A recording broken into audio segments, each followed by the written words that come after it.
Welcome back to the Kelowna Art Gallery. In today's video, we will be checking out Jenn E Norton's exhibition, Slipstream, organized and circulated by the Robert McLaughlin Gallery in collaboration with the Kitchener-Waterloo Art Gallery, curated by Jansma and Mowry.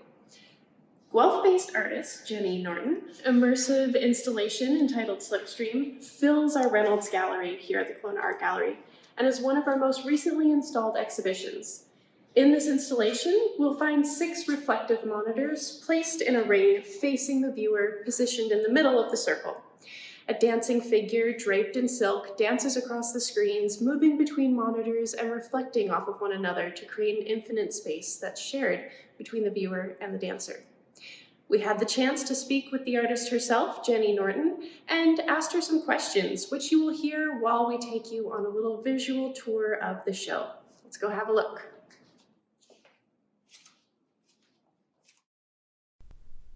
Slipstream is an exhibition that draws upon the work of Loie Fuller, who is a dancer, a choreographer, a stage and costume designer, as well as a filmmaker and an inventor, living and working in Paris in the late 19th and early 20th century.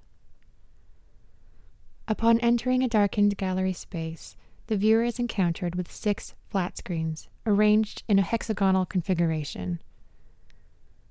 A single light source pools in the center of the installation, inviting the viewer in. As each flat screen is mounted with a reflective surface, should the viewer stand in the center of the installation, they will see themselves reflected throughout the gallery space. Their repeated image is soon joined by that of a dancing figure, moving across the hexagon in a flurry of silk. In shifting color and tone, the dancing form moves from flat screen to flat screen, as though it could step easily out of the video realm and into our own. The form moves in a way that is reminiscent of Loie Fuller's serpentine dance. Fuller's choreography was once famous by the ephemeral shapes she made by manipulating her silk garment. Her movements allowed her to create the illusion of being a flower that transforms to a bird, a butterfly, the flicker of a flame, to a wave. Fuller was plagued by imitators from the onset of her career, which is apparent when looking at the many films that recreate her signature choreography. Amongst the many patents Fuller held in stage design and apparatuses that created the illusion of onstage dematerialization, the mirrored surfaces of Slipstream reference patent number 533167, Fuller's mirror room created in 1893. This created an illusion of a troupe of identical dancers in which it was difficult to determine which of the dancers was the real Loie Fuller. This onstage multiplicity was echoed in the popular culture of the time, as Fuller's likeness proliferated through Art Nouveau design and many late Victorian-era artworks. Despite Fuller's success in life, and her massive contribution and influence to popular culture at the time, she quickly faded from public consciousness.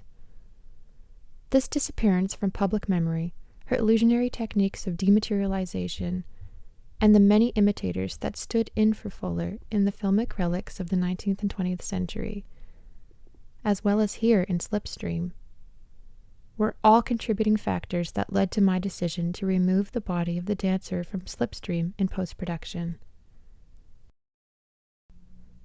Performed by contemporary dancer Katie Ewald, the emphasis here is on Fuller's medium, the illuminated silk gown. The omission of a visible, living body elicits ghostly associations, perhaps not unfittingly, as many of Fuller's pre-cinematic projection inventions were informed by magic lanterns that were commonly used in phantasmagoria. The audio of the installation emphasizes the air that the silk rushes through as a force that shapes the garment's shifting forms, whirring around the viewer in a soundscape that pans from screen to screen.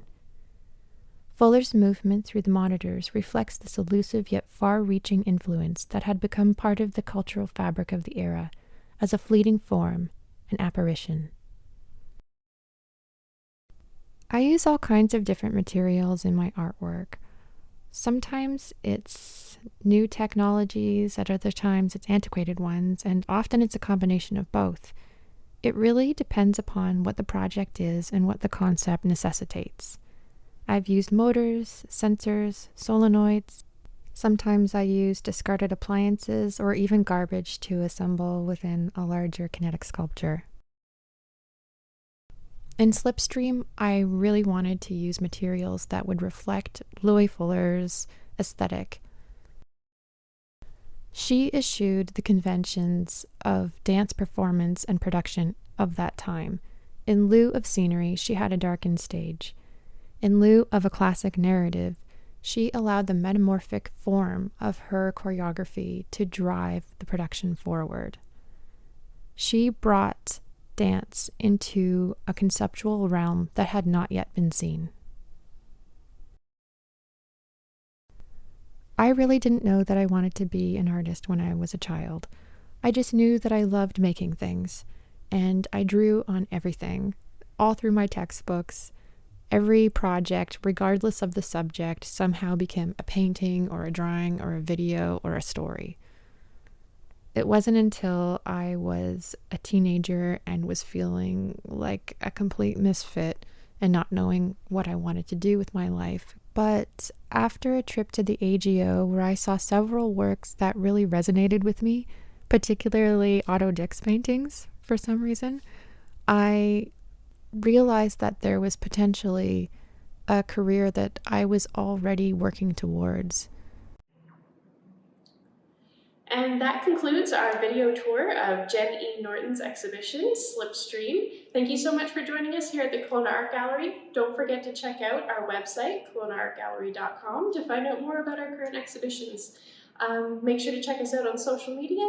Thank you so much for joining us. See you again next time.